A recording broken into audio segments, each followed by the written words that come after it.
Hi everyone! Today I'll be reviewing a very intense and complex novel called The Temple of the Golden Pavilion, written by the Japanese author Yukio Mishima in 1956. It is one of the most important novels of the post-war period in Japan. The novel is inspired by a real event, the burning of the Golden Pavilion in Kyoto in 1950.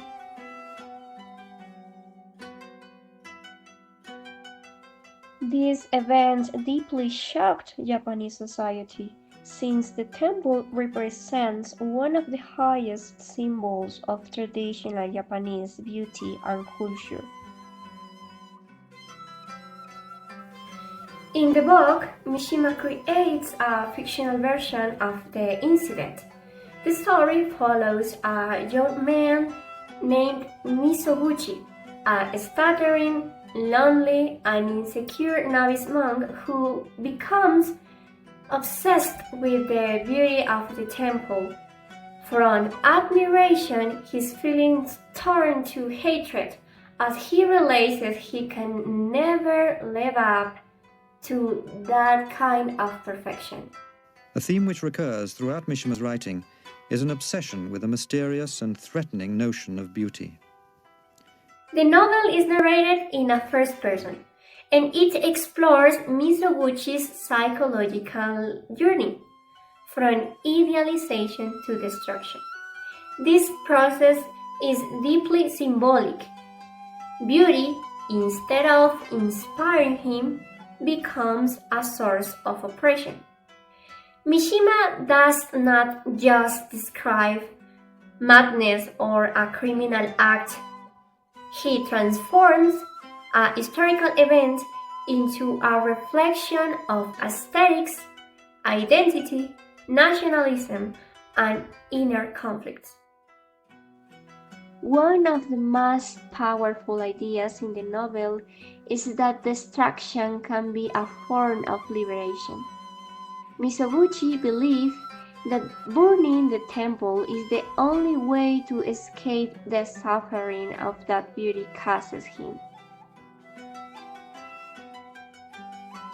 Mishima was deeply influenced by 19th century thinkers, particularly German idealists and the Neo-Confucianism of Wang Yangming, which emphasized will and action as sources of knowledge and change. These ideas shaped his political thought and aligned his work with a traditional Eastern legacy, fitting for a writer who saw himself, above all, as a Japanese nationalist. There's also a fascinating historical moment in the book. Misoguchi wishes the temple would be destroyed by American bombers during the war. This is symbolic too. He wants beauty to be erased from above by violence, by chaos.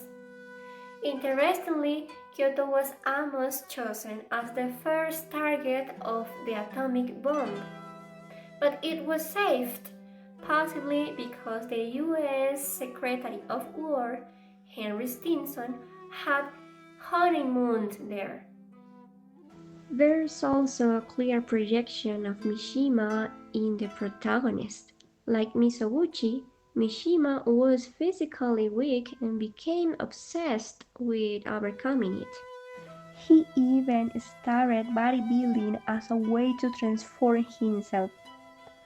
Was never someone who stuttered, but he did suffer from something similar. His thoughts, his ideas, what he wanted to express preceded in existence what he wished to communicate.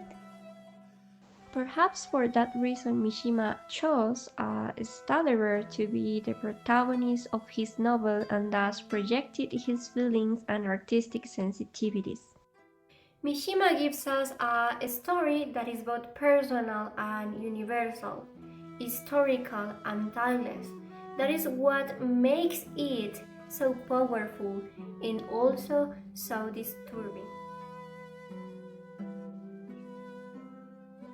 Thank you for watching my review. I hope you find it interesting, and if you haven't read the novel, I really recommend it. See you next time!